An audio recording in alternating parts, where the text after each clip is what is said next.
Hi, and welcome to the Sociology Exam Tutor Podcast.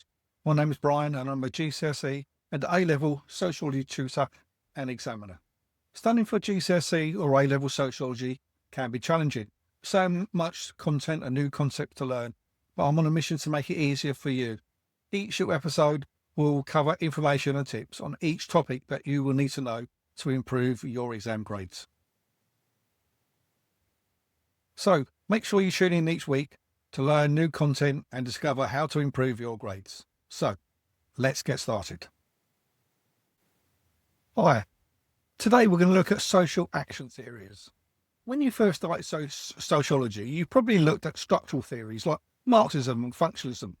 They're macro or big picture theories and argue that society's institutions like the economy or family essentially shape and determine our behaviour.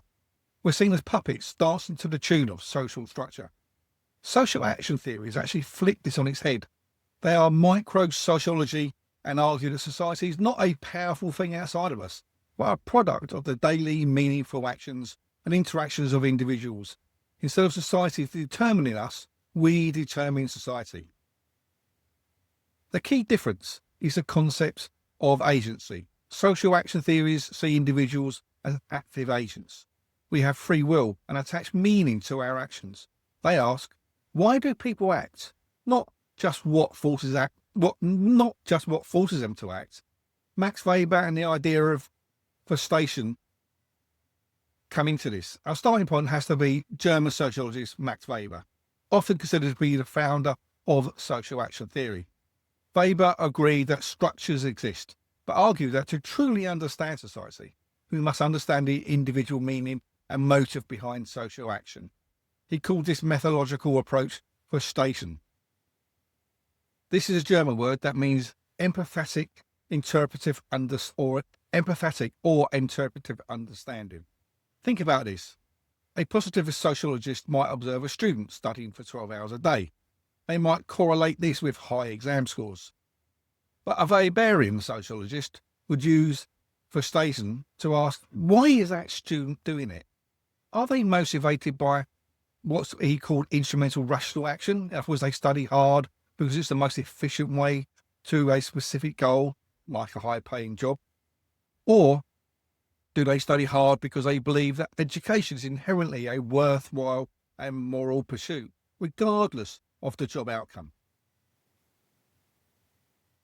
Finally, let's also look at a fascinating extension of what's called symbolic interactionism.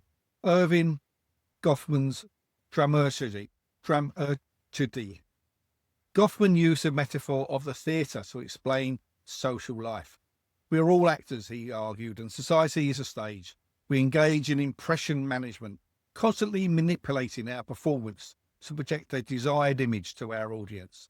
He introduced the concept of the front stage, what he called the front stage. This is our public performance. For example, a waiter might be polite and efficient in the restaurant dining area.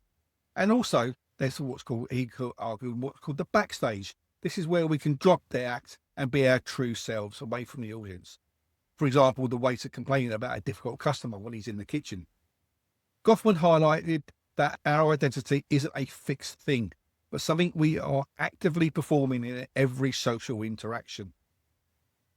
So understand it, we will try to understand the motive and the meaning. You get a deeper sociological explanation. So let's just sum up.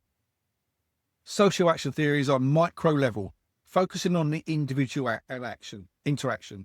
They champion agency, our free will, over determinism.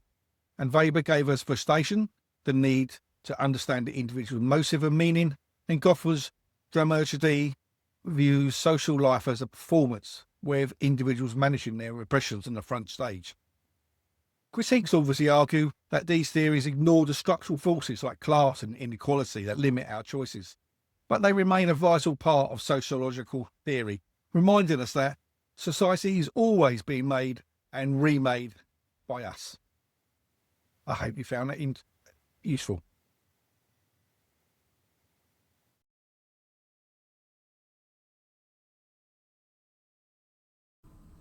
Thanks for listening. I hope you found this episode useful.